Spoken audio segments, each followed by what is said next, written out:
Forget the Giannis trade for a second. The trade deadline is bigger than that.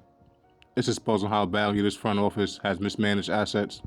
Because the Knicks just don't lack a Giannis package. They lack pieces teams even want back. And when you reach that point, all leverage is lost. Now you're forced to overpay just to get a role player, or even worse, you start entertaining the idea of selling an OG just to have a realistic chance at landing Giannis. Like I said, it's about access. The Knicks can't even realistically trade for Ayo Dosunmu and Najee Marshall. Now you role players that move for protected first, second, and light assets, young talent. That's the red flag.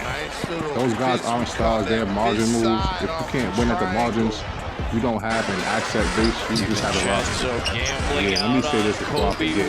People keep saying, remember where you came from, this is better than being 22 and 60 every year.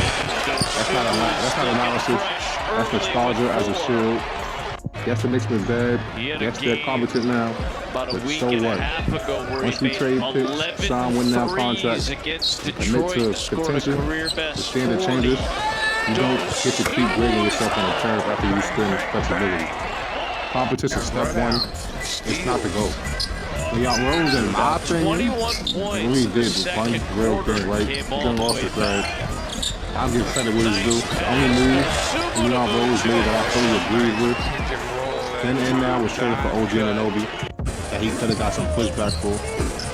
That was a clear need, the right archetype, a player caliber defender, someone who actually raises your ceiling without touching the ball. That trade made sense, that trade fit the timeline, that trade fit in basketball. But everything that followed that undercut it. Because the moment Leon traded all those picks from Mikal Bridges, he erased the discipline that made the OG who was smart in the first place. So get cat for a second. That's a separate conversation. You cannot pass on Donovan Mitchell to protect flexibility, make the correct discipline OG trade, and then turn around and empty the clip for a non-star. Nobody want to talk about that. That's where the logic collapses. Like, what was the point of not trading for Donovan Mitchell just to trade for Mikal Bridges? And get probably taxed even more. And they didn't stop there, like y'all know, trading Quentin Grimes for nothing. That's asset malpractice. Grimes may have not been a star, but he was young, cheap, defensive, and had league value. Since then, the Knicks haven't drafted a single blue chip asset. They haven't produced a player other teams actually want.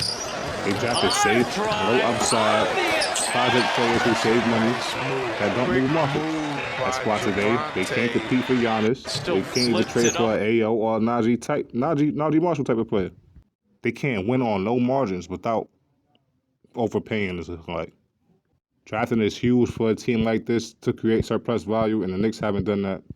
So yes, Leon Rose has made one elite level decision with OG, but he gave all that shit back with the Bridges overpay, letting Grimes walk for nothing, and fell in the draft assets. Yeah, like I said, paying that BK New York tax for a player with a cap ceiling. The excuse those picks are kids in high school is lazy and irrelevant. Those picks weren't about drafting teenagers. They were about leverage, and the Knicks burnt leverage on the wrong deal with the wrong team at the wrong time. Nobody else in the league was doing that deal. Memphis just turned that deal down. Turned down 4 picks for Mikal. And yeah, when it comes to mostly all of these trades, the Knicks are in the room, but they're not at the table. Especially for Giannis. Going to need a lot of luck to get that done. And I'm not trading OG for Giannis. Because OG isn't how you get Giannis. OG is how you win with Giannis. He's the defensive spine, the rare archetype, the multiplier next to stars.